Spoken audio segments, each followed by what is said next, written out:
Hey guys, Ryan with Fluid Health and Fitness. Today showing you how to use self-myofascial release of your external shoulder rotator muscles or rotator cuff muscles. In this case, it's going to be the teres minor and infraspinatus.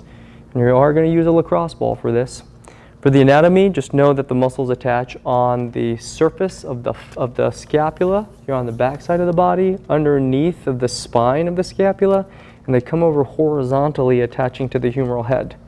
So we're going to use pressure inhibition to a pen and stretch technique, which basically is a neural into a mechanical technique.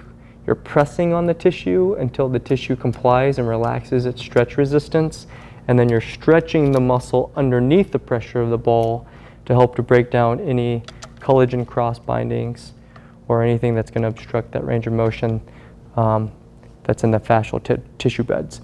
So main thing though is to understand where to place the ball and to make sure that you don't overstretch it so that you don't damage anything. It shouldn't be painful. So I'm going to place that ball back there between my shoulder blade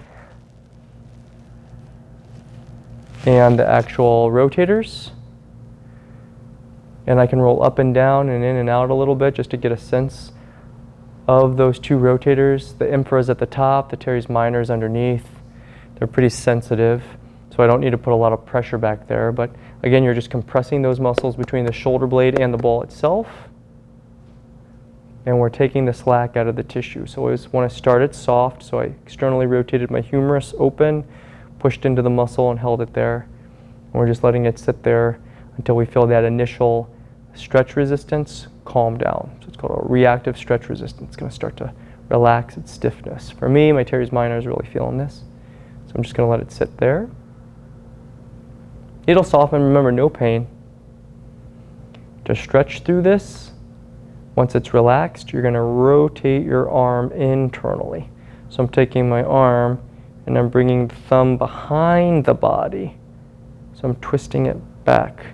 And I'll take it to the first barrier again of stretch. So you don't want to pull it so hard that it displaces your shoulders away from its resting position. You don't want to pull it too hard that it creates pain. Just to the first barrier where it gets tuggy and the muscle gets taut again underneath the ball. And then wait for that neural system to calm down again. It'll soften, the ball will sink in, and you can go a little bit further into IR rotation. It should help you to draw your arm back behind you further. So you should be able to get better range of motion and like over behind the body reaches. That's a real quick down and dirty way of testing these muscles, is how far you can reach back behind you. Sometimes they're restricted, it'll displace the shoulder. And again, it'll create accessory motion from the scapula when you're moving your arm around. So these are good to keep mobile. And again, I should be able to internally rotate the arm to 60 to 70 degrees without any displacement of the scapula in the socket. So there should be independent motion that's obstructed, could be associated with these short muscles. So make sure to get after it or ask questions. You get to us at admin@fluidhealthandfitness.com or talk to your movement specialist if you have any other questions on it. There it is, self-myofascial release of the teres minor and infraspinatus.